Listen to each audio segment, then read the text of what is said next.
Educational activities Bengali চ্যানেলে তোমাদের সকলকে স্বাগত। আজকের ভিডিওতে আমি ক্লাস 7-এর ম্যাথের রায়মার্টিনের প্রশ্নবিচিত্র থেকে মডেল কোশ্চেন পেপার নাম্বার 5টা সলভ করব। এর আগের 4টে কোশ্চেন পেপার আমার অলরেডি সলভ করা হয়ে গেছে। ভিডিওগুলোর লিঙ্ক ডেসক্রিপশনে পেয়ে যাবে, তোমরা সেখান থেকে দেখে নিতে পারো। তো দেখো, প্রথমে কি বলছে, একে নিচের প্রশ্নগুলি নির্দেশ মতো উত্তর দাও। 4টে প্রশ্ন আছে, প্রশ্ন মান 1 করে।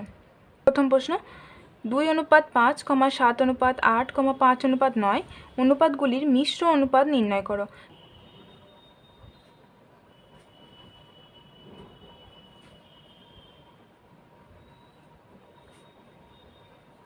অনুপাতগুলি মিশ্র অনুপাত হবে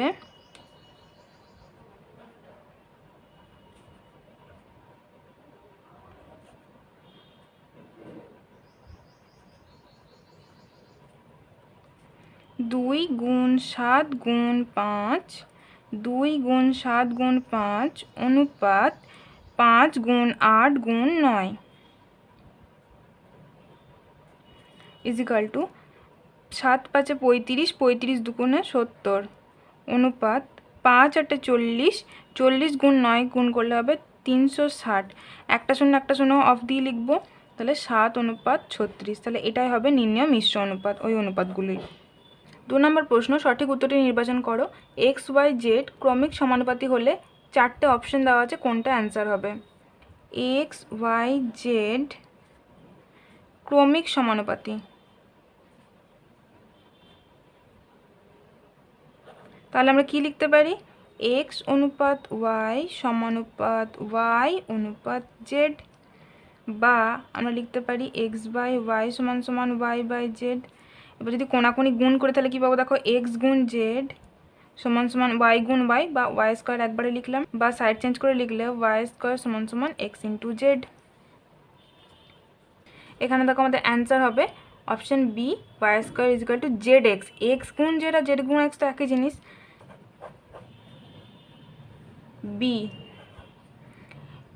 2×3 ইজিক্যাল টু 3×2, তার জন্য আমরা লিখতে পারি X গুণ Z সমান সমান Z গুণ X। ওকে।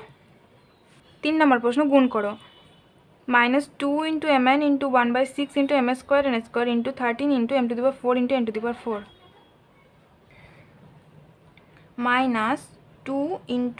m × n × 1/6 × m² × n² × 13 × m⁴ × n⁴। 2 1 2, 2 3 6, আর কাটাকাটি যাবে না সংখ্যাগুলোর মধ্যে। তাহলে সংখ্যাগুলো উপরে কী আছে দেখো, 1 আর 13, তাহলে গুণ করলে হবে 13 1 13, মাইনাস আছে, মাইনাস সামনে লিখলাম, নিচেতে 3 একা আছে, তাহলে নিচেতে 13/3 লিখে দিলাম। এবার দেখো আছে m² m⁴, তাহলে আমি লিখবো m এর পাওয়ারে 1, এখানে কিছু নেই মানে তো 1 আছে, m² মানে 2 যোগ 4, এটা আমরা জানি হয়, ইন্টু n এর পাওয়ারে কী আছে দেখো, এখানে কিছু নেই মানে 1 যোগ এখানে 2 যোগ এখানে 4 ইজিক্যাল টু -13/3 ইন্টু m এর পাওয়ারে 4 2 6 1 7, n এর পাওয়ারেও 7। তাহলে অ্যান্সার হবে এটা, নির্ণয় গুণফল হবে -13/3 m⁴ ইন্টু n⁴। 4 নম্বর প্রশ্ন, সঠিক উত্তরটি নির্বাচন করো। একটি সরলরেখা কোনো বিন্দুতে একটি লম্ব আঁকলে যে দুটি সমকোণ উৎপন্ন হয়, সেই কোণ দুটি সমদ্বিখণ্ডকের মধ্যবর্তী কোণের মান হবে। 4টে অপশান দেওয়া আছে, কত ডিগ্রি মান হবে সেটা নির্ণয় করতে হবে। বলেছে একটা সরলরেখা, তার উপর কোনো বিন্দুতে একটা লম্ব আঁকলাম, এর ফলে যে কোণ দুটো উৎপন্ন হলো, মানে এই কোণটা এই দুটো সমকোণ, 90 ডিগ্রি মান প্রতিটা কোণের মান, এদের সমদ্বিখণ্ডক আঁকতে, মানে এই কোণটাকে সমান দুভাগে ভাগ করবে এরকম একটা, আর এই কোণটাকে তাহলে সেমভাবে সমান দুখণ্ড করবে। তাহলে যদি সমান দুখণ্ড করে তাহলে 90 ডিগ্রি কোণটাকে দুভাগে ভাগ করলে কত পাবো? 45 45, মানে এদিকটাও 45 এদিকটাও 45, অনুরূপে এদিকটাও 45 এদিকটাও 45। তাহলে বলেছে এই মাঝের কোণটার মান কত হবে? মাঝের কোণটার মান কত হবে? তাহলে 45 যোগ 45, অতএব মাঝের কোণটির মান হবে, বা মধ্যবর্তী কোণ লেখা আছে প্রশ্নে,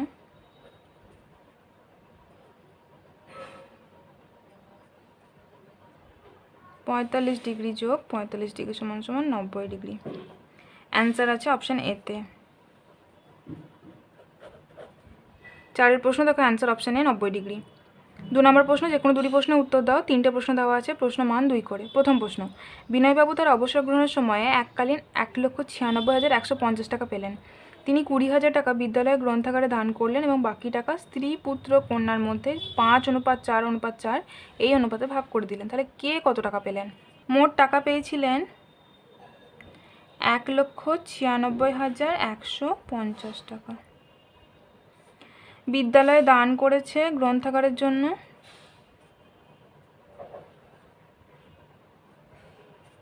20,000 টাকা। তাহলে এখন কত টাকা পড়ে আছে? বাকি টাকা, এটা বিয়োগ এটা, 1,96,150 বিয়োগ 20,000 টাকা সমান সমান 1,76,150 টাকা। আর বলে দিয়েছে যে স্ত্রী পুত্র কন্যাকে টাকা দিয়েছে 5:4:4 ভাগ করে। তাহলে স্ত্রী অনুপাত 5:4:4। তাহলে ধরে নিই স্ত্রী পাবে 5x টাকা, পুত্র পাবে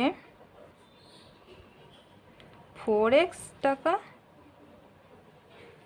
ও কন্যা পাবে 4x টাকা।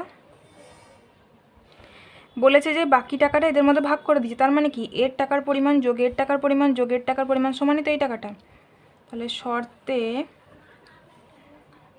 5x + 4x + 4x = 1,76,150 বা এটা যোগ করলে হচ্ছে 13x = 1,76,150 বা x সমান 1,76,150/13। এটা ভাগ করলে হবে 13কে 13, তাহলে 46, তাহলে 13 × 3 = 39, 39 হলে 7 আর 1 = 71, 13 × 5 = 65, 6, 13 × 5 = 65, 0। ভাগটা তোমরা দরকার হলে পাশে করে নেবে। তাহলে x সমান পেলাম এত টাকা। অতএব স্ত্রী পাবে কত? 5x, তাহলে 5 গুণ এত টাকা 13,550 টাকা সমান সমান গুণ করলে হচ্ছে দেখো 5 0 0, 5 5 25, 5 5 25, হাতে 2 আছে 27, 5 3 15 16 17, হাতে 1, 5 1 5 6, 67,750 টাকা। পুত্র পাবে 4x, মানে 4 ইন্টু এটা 4 0 0, 4 5 20, হাতে 2, 4 5 20 21 22, হাত থাকলে 2, 4 3 12 13 14, 4 1 4 5, 54,200 টাকা। ও কন্যা পাবে এটাও 4 গুণ 13,550 এত টাকা সমান সমান এটা অ্যামাউন্ট তাহলে সেমই হবে 54,200 টাকা। ঠিক আছে। 2 নম্বর প্রশ্ন, মালা গাঁথার জন্য জবা ও গাঁদা ফুল মিলিয়ে মোট 112টি ফুল তোলা হয়েছে। জবা ও গাঁদা ফুলের সংখ্যার অনুপাত 5:2। কতগুলি জবা ও গাঁদা ফুল আছে? আর কতগুলি গাঁদা ফুল দিলে দুরকম ফুলের অনুপাত সমান হবে? মোট ফুলের সংখ্যা বলেছে 112। জবা ফুল অনুপাত গাঁদা ফুল বলে দিয়েছে 5:2। তাহলে ধরি জবা ফুল আছে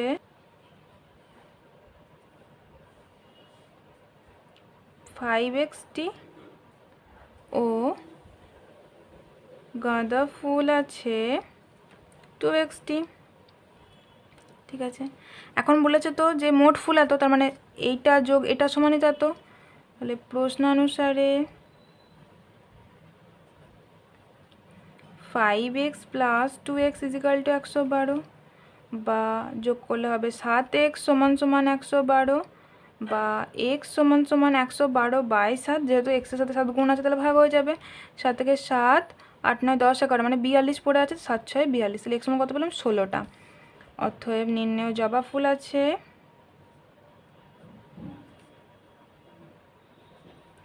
5 গুণ x, তাহলে 5 গুণ 16 সমান 80টি ও গাঁদা ফুল আছে 2 গুণ x, মানে 2 গুণ 16 সমান 32টি। প্রথম প্রশ্নের অ্যান্সার হলো। পার্ট কোশ্চেন আছে যে আর কতগুলো গাঁদা ফুল দিলে দুটো ফুলের সংখ্যার অনুপাত সমান হবে। ধরি x গাঁদা ফুল দিলে 2 রকম ফুলের অনুপাত সমান হবে।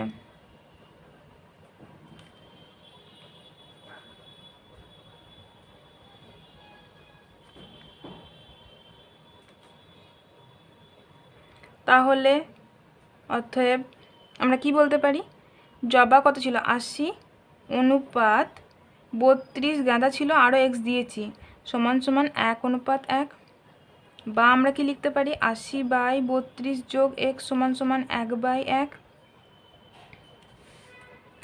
বা আমরা লিখতে পারি কোনাকুনি গুণ করলে 80 সমান সমান 32 যোগ x, কোনাকুনি গুণ করলে এটা পাচ্ছি। বা এটা যদি সাইড চেঞ্জ করে লিখি তাহলে x যোগ 32 সমান সমান 80, বা x সমান সমান 80 বিয়োগ 32 সমান সমান 48।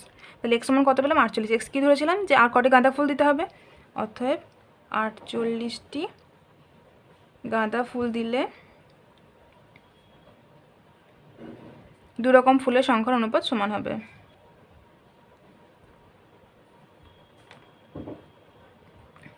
দুয়ে 3 নম্বর প্রশ্ন, একটি পরীক্ষায় রেহানা মোট 12টি প্রশ্নের মধ্যে 8টি প্রশ্নের ঠিক উত্তর এবং 4টি প্রশ্নের ভুল উত্তর দিয়ে 36 নম্বর পেয়েছে।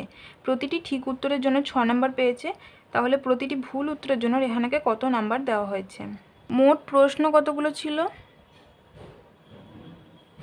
12টি। সে ঠিক উত্তর দিয়েছে 8টি আর ভুল দিয়েছে 4টি, মানে 8 যোগ 4, মানে সে 12টা প্রশ্নেরই উত্তর করেছে, কিন্তু তার মধ্যে 8টা ঠিক হয়েছে, 4টে ভুল হয়েছে। এবার বলছে প্রতিটা ঠিক উত্তরের জন্য 6 নাম্বার করে পেয়েছে। তার মানে ঠিক উত্তরের জন্য মোট নাম্বার পেয়েছে ইজিক্যাল টু প্রতিটার জন্য 6, কটা দিয়েছে 8টা, 6 48 নাম্বার। ধরি ভুল উত্তরের জন্য তাকে x নাম্বার করে দেওয়া হয়েছে প্রতিটির জন্য।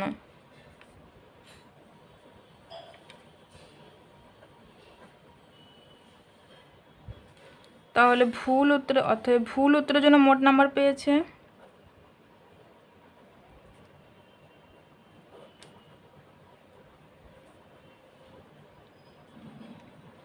একটার জন্য x, ভুল দিয়েছে 4টে, তাহলে গুণ 4 সমান সমান 4x এত নাম্বার।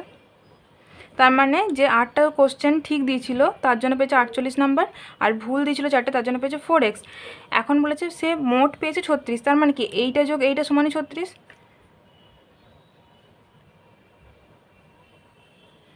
প্রশ্নানুসারে 48 যোগ 4 গুণ x সমান সমান 36, বা 4x সমান সমান 36 বিয়োগ 48 সমান সমান, দেখো দুটো বিপরীত চিহ্ন, মানে 36 প্লাস 48 মাইনাস, তাহলে বিয়োগ হবে, আর যে বড় তার চিহ্ন পাবে, তাহলে মাইনাস পেলো 12, বা x সমান সমান -12/4 সমান সমান -3।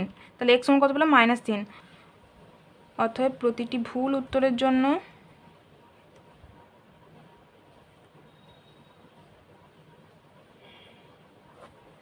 তাকে -3 নাম্বার করে দেওয়া হয়েছে। যেহেতু সে ভুল করেছে তার জন্য তাকে মাইনাস দেওয়া হয়েছে। ভুল করলে কখনো তো নাম্বার দেওয়া উচিত নয়, কাটা যাবে নাম্বার। কী করে কাটা যাবে, মানে এক একটা ভুল করলে -3 করে কাটা যাবে, সেজন্য বলছে -3 নাম্বার করে দেওয়া হয়েছে।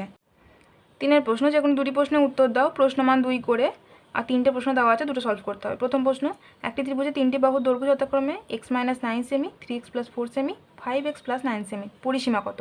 পরিসীমা হবে ত্রিভুজটির পরিসীমা সমান 3টে বাহুর যোগফল। এটা আমরা জানি, যে কোনো ত্রিভুজের পরিসীমা সূত্র হচ্ছে তার 3টে বাহুর যোগফল। x + 9 যোগ 3x + 4 যোগ 5x + 9, একক আছে সেন্টিমিটার, আর পরিসীমার একক সেন্টিমিটার ইজিক্যাল টু, এবার ফার্স্ট ব্র্যাকেটগুলো তুলে দিয়ে লিখবো। তাহলে x - 9 plus 3x + 4 plus 5x + 9 centimetre. x + 3x + 5x, 5 3 8 8 রাখে 9 9x -9 +9, তার মানে এই দুটো ক্যান্সেল হয়ে গেল, +4 পড়ে আছে এত সেন্টিমিটার। তাহলে ত্রিভুজটি পরিসীমা কত হলো 9x + 4 সেন্টিমিটার। 2 নম্বর প্রশ্ন, সরলতম মান নির্ণয় করো। এই সংখ্যামালাটা সরলতম মান নির্ণয় করতে হবে। আর এখানে পাশে বলে দিচ্ছে AB ≠ 0, মানে AB কখনোই শূন্য নয়, কারণ শূন্য হলে পুরো সংখ্যামালাটা শূন্য হয়ে যাবে, কেননা গুণ আকারে আছে যেহেতু, তার মানে A বা B যে কোনো একটা শূন্য হলেই পুরোটা শূন্য হয়ে যাবে, সেজন্য বলে দিচ্ছে AB ≠ 0 = 4⁵ × A⁸ × B⁵ by 4⁵ × A⁵ × B⁵ is equal two আমরা লিখতে পারি 4⁵ - 3 বাই আকারে যেহেতু আছে তাহলে পাওয়ারটা বিয়োগ হয়ে যাবে, আমরা জানি এটা, গুণ এর পাওয়ারে উপরে আছে 8 নিচে আছে 5, তাহলে আমি এরকমভাবে লিখতে পারি 8 - 5 গুণ বি এর পাওয়ারে উপরে আছে 3 নিচে আছে 2, তাহলে আমি এটাকেও লিখতে পারি 3 - 2 সমান সমান, তাহলে কত পাচ্ছি 4 এর পাওয়ারে 5 - 3 মানে 4 এর পাওয়ারে 2 গুণ এর পাওয়ারে 8 - 5 মানে 3 গুণ বি এর পাওয়ারে 1 3 - 2 সমান সমান 4² মানে 16 A³ B, তাহলে সরলতম মান হলো 16 A³ × B।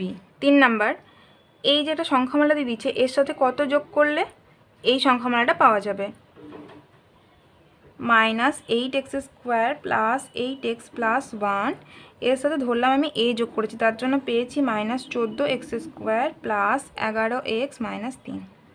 আমাকে a সমান নির্ণয় করতে হবে, বা a সমান কী পাবো তাহলে -14x² + 11x - 3, এই সংখ্যামালাটাকে এদিকে নিয়ে যাবো, তাহলে মাইনাস দিয়ে নিয়ে যাবো, -8x² + 8x + 1, যেহেতু এদিকে প্লাস ছিল তার জন্য মাইনাস দিয়ে নিয়ে গেলাম, = -14x² + 11x - 3, মাইনাসে মাইনাসে +8x², মাইনাসে প্লাসে -8x, মাইনাসে প্লাসে -1, = -14x² + 8x², দুটো বিপরীত চিহ্ন, তাহলে বিয়োগ হবে, যে বড় তার চিহ্ন পাবে, তাহলে 8 আর 6 14, মানে 6x² + 11 - 7, তাহলে +2x - 4, তাহলে অ্যান্সার কত হলো এত, মানে এই সংখ্যামালাটার সাথে এত যোগ করলে এটা পাবো। ঠিক আছে, তাহলে এটা হলো অ্যান্সার। তাহলে আজকে আমরা ক্লাস 7-এর রায়মার্টিনের প্রশ্নবিচিত্র থেকে মডেল কোশ্চেন পেপার নাম্বার 5টা কমপ্লিট করে নিলাম। ভিডিওটি ভালো লেগে থাকলে অবশ্যই লাইক শেয়ার করো, চ্যানেলকে সাবস্ক্রাইব করো। Thank you.